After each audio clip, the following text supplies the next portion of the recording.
प्यारे दोस्तों, धार्मिक कथाएं चैनल में आपका हार्दिक स्वागत है। प्यारे दोस्तों, जो भी एकादशी के दिन गजेंद्र मोक्ष की कथा को सुनते हैं, भगवान सभी दुखों और कष्टों को दूर कर देते हैं। दोस्तों, हम सभी जानते हैं कि भगवान विष्णु ने एक गज को संकट से कैसे बचाया था। यदि आप भी गजेंद्र मोक्ष की कथा को सुनेंगे, आपको भी सभी कष्टों से मुक्ति दिलाएंगे। भक्तों, पूर्ण शांति, विश्वास और निष्ठा के साथ गजेंद्र मोक्ष की कथा को सुने। यदि धार्मिक कथाएं चैनल आप तक सब्सक्राइब नहीं किया तो ज़रूर सब्सक्राइब करें, बेल आइकन दबाना ना भूलें ताकि आने वाली सभी वीडियोज की जानकारी आपको सबसे पहले हो सके। दोस्तों, गजेंद्र मोक्ष की कथा सुनने के बाद कमेंट बॉक्स में राधे राधे जरूर लिखें। गजेंद्र मोक्ष की कथा। श्री शुक जी बोले, हे परीक्षित, उस समय गजेंद्र ने पूर्व जन्म के पुण्य से परमेश्वर को ध्यान में नमस्कार करके कहा, मैं भगवान की शरण हूँ, जिनकी कृपा से संसारी जीव चैतन्य होते हैं। वह सब जीवों की जड़ वही है। वह सारा जगत उन्हीं से उत्पन्न होकर उनके आश्चर्य पर रहता है और वह पर ब्रह्मा परमेश्वर महाप्रलय में भी नाश न होकर सदा स्थिर रहते हैं। जिस तरह बालक नट व भानुमति के खिलवाड़ को नहीं पहचानते, उसी तरह ब्रह्मा आदि देवता भी उनके आदि व अंत को नहीं जानते। जैसे अग्नि से चिंगारी उठती है और सूर्य का प्रकाश हिंद में से रज के समान दिखलाई देता है, उसी तरह उन परमेश्वर के सामने देवता लोग चिंगारी व रज तुल्य है। मैं उन परमेश्वर को दंडवत प्रणाम करता हूँ, जिनके बहुत से नाम व स्वरूप होकर भी प्रगट में कोई रूप उनका दिखलाई नहीं देता और वह आप मुक्त रूप होकर सब कार्य करते हैं। उनको मैं नमस्कार करता हूँ। जिस परमेश्वर के शरणगत मेरे जैसा पशु गया है, जो परमेश्वर मेरे जैसे अभिमानी पुरुष को इस फंदे से छुड़ाने वाले, वह अर्थ धर्म काम मोक्ष चारों पदार्थ देने वाले हैं। उन्हें स्त्री व पुरुष व नापुष्क नहीं कहना चाहिए। सभी जीवों में उन्हीं का तेज रहता है। ऐसे जगत व्यापारिक राम की मैं शरण हूँ, जो परमेश्वर सब गुणों से भरे रहकर जोगेश्वरों को योग व तप करने का फल देते हैं। वही दीनानाथ इस समय मेरी रक्षा करे, सिवाय उनके मैं अब किसी और का भरोसा नहीं रखता। हे दीन दयाल महाप्रभु, मैं इस ग्राह के मुख से छूटने को जय स्तुति नहीं करता। माया रूपी संसारी जाल में निकलने वास्ते जय कहता हूँ। इसलिए मुझ दीन पर दयालु होकर मेरा दुख दूर कीजिए। हे परमेश्वर, तीनों लोकों के उत्पन्न व पालन व नाश करने वाले, सिवाय तुम्हारे दूसरा कोई ऐसी समर्था नहीं रखता जो दीनों को दुख से छुड़ा सके। हे जगत गुरु, जब तक मनुष्य अपनी समर्था व परिवार वालों का बल आप रखता है, तब तक उसकी कुछ इच्छा पूर्ण नहीं होती। प्यारे दोस्तों, मैं भी तुम्हारी माया में लपट कर अपनी हथनी व बच्चों का भरोसा रखने से इस दुर्दशा में पहुंचा हूँ। अब उनका आसरा छोड़कर तुम्हारी शरण आया।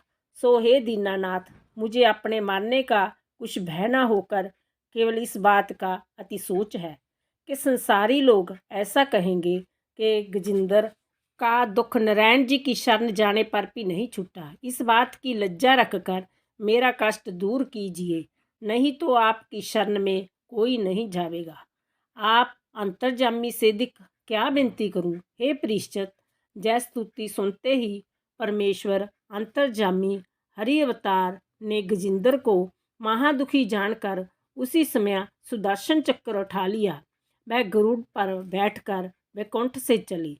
जब गजेंद्र ने, जिसके कंठ में प्राण आ गया था, देखा कि वैकुंठनाथ सुदर्शन चक्र हाथ में लिए गरुड़ पर चढ़े आकाश मार्ग से मेरी रक्षा करने को चले आते हैं, तब उसने एक पुष्प कमल को सूंड से तोड़ लिया और ऊंचा उठाकर पुकारा, हे नारायण, हे जगत गुरु, हे दीनानाथ, हे भगवान, हे दुखभंजन, हे ज्योति स्वरूप, हे श्याम सुंदर, मैं तुम्हारे शरणगत होकर दंडवत करता हूँ।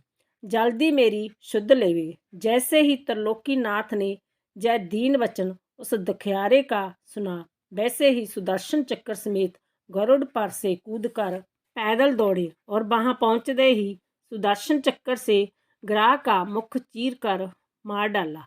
वह हाथी को तालाब से खींचकर बाहर निकाल दिया।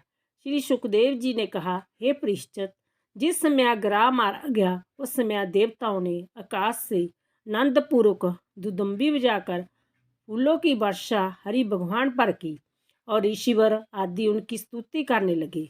वह ग्राह परमेश्वर के स्पर्श करते ही एक पुरुष महासुंदर राशिभूषण व वस्त्र पहने हुए आकर नारायण जी के चरणों पर गिर पड़ा। स्तुति व परिक्रमा करके हाथ जोड़कर विनय किया, महाराज, मैं पिछले जन्म में एक गंधर्व था। सो एक दिन स्त्रियों समेत विमान पर बैठकर बिहार को निकला। वह वन में एक तालाब बहुत अच्छा देखकर उसमें स्त्रियों सहित जल विहार करने लगा। उसी जगह देवल ऋषि भी नहाते थे। सो मैंने अपने अज्ञानता व स्त्रियों के कहने से उन ऋषि का उपवास का विचार कर स्नान करते हुए गोता मारा। वह उनका पैर पकड़कर पानी के भीतर खींच ले गया। जब वह गिर पड़े तब उनका पैर छोड़कर तालाब से बाहर निकल आया। वह अपनी स्त्रियों सहित हंसने लगा। देवल ऋषि ने क्रोधित होकर मुझे शाप दिया कि हे गंधर्व, तूने हंसी से हमारा पैर ग्राह के समान पकड़ कर खींचा था। मैं इसलिए परमेश्वर से चाहता हूँ कि तू ग्राह जोनी में जन्म लेकर पशु व मनुष्यों का पैर जल के भीतर पकड़ा कर। जय श्राप सुनते ही मैंने अति लज्जित होकर उनसे विनय किया, हे मुनिनाथ, मैंने अपने किए का फल पाया, पर अब जय बताइए कि इस श्राप से मेरा उद्धार कब होगा। तब ऋषिवर बोले कि तू कई हजार वर्ष तक ग्राह जोनी में रहकर एक दिन गजेंद्र का पैर पकड़ेगा। तब वैकुंठनाथ हाथी को छड़ाने आएंगे। वो आनकर तुझे सुदर्शन चक्कर से मारेंगे। तब फिर गंधर्व तन पावेगा, जिनका दर्शन ब्रह्मा व महादेव आदि को भी जल्दी नहीं मिलता। सो मैं पाकर कृतार्थ हुआ। अब आज्ञा दीजिए तो अपने लोक को जाऊं। तब वह गंधर्व परमेश्वर से विदा होकर दंडवत करके विमान पर बैठकर अपने लोक को चला गया। तब हरि भगवान की आज्ञा से उस गज ने भी वह तन छोड़कर मुक्ति पाई। वह इंद्रदमन राजा का स्वरूप होकर चतुर्भुज हो गया और दंडवत व स्तुति करने पर परिक्रमा करने के प्रांत हाथ जोड़कर बोला कि हे दीनानाथ, मैं पूर्व जन्म में इंद्रदमन नाम राजा होकर दिन रात हरि चरणों में ध्यान लगा राजकाज करता था। एक दिन जब वह ध्यान करते समय अगस्त मुनि मेरे घर आए थे। सो अपने अज्ञान से उनका आदर ना करके ज्यों का त्यों बैठा रहा। तब अगस्त मुनि क्रोध करके बोले, हे राजा, किस शास्त्र में ऐसा लिखा है कि जब ब्राह्मण व ऋषिवर व वैष्णव किसी के स्थान पर आवे और उस घर का मालिक उनका आदर व सम्मान ना कर मतवाले हाथी की तरह बैठा रहे। इसलिए मैं परमेश्वर से चाहता हूँ कि तू हाथी का तन पावे। जय श्राप सुनते ही मैंने अति लज्जित होकर उनसे विनय किया, हे मुनिनाथ, मैंने अपने कर्तव्य का फल पाया, पर अब जय बतलाइए कि इस तन से मेरी छुट्टी कब होगी। जय सुनकर मुनि बोले, जब ग्राह तेरा पैर तालाब में पकड़ेगा तब वैकुंठनाथ तेरी सहायता करने आवेगा और ग्राह को मारकर तुम्हें मुक्ति देगा। सो मैं अगस्त ऋषि की कृपा से तुम्हारा दर्शन पाकर कृतार्थ हुआ। तब इस तरह की बात सी स्तुति राजा इंद्रदमन ने हाथ जोड़कर किया। तब नारद जी प्रसन्न होकर बोले, हे इंद्रदमन, जो कोई मुझे व तुझे इस पर्वत व शीर समुद्र व कोस्तमणि व शंख चक्र गदा व पद्म मेरे शस्त्र व मत्स्य ज कश्यप आदि मेरे अवतार व गंगा आदि तीर्थ ध्रुव व प्रहलाद आदि जो मेरे भक्त हैं, उनको पिछली रात उठकर ध्यान करे, उसे अशुभ सपन का फल नहीं होगा। वह जो संसारी जीव इस गजेंद्र मुख स्तुति को मेरे निमित्त करेंगे, उनको मैं अंत समय इसी तरह मुक्ति दूंगा। प्यारे दोस्तों, जिस तरह तेरा दार किया, ऐसा कहकर हरि भगवान ने इंद्रदमन को अपने गरुड़ पर बैठा लिया। वह शंख बजाकर वैकुंठ में चले गए। इतनी कथा सुनाकर श्री सुखदेव जी बोले कि हे परीक्षित, जिस तरह हाथी को ग्राह ने पकड़ा था, उसी तरह सब संसारी जीव काल रूपी मुख में पड़े हुए हैं। जब गजेंद्र ने दीन होकर नारायण जी को पुकारा तो परमेश्वर ने उसे ग्राह के मुख से छुड़ाया। उसी तरह जब मनुष्य परमेश्वर का ध्यान व स्मरण करे तब जन्म मरण से छुटकर भवसागर पार उतर सकता है।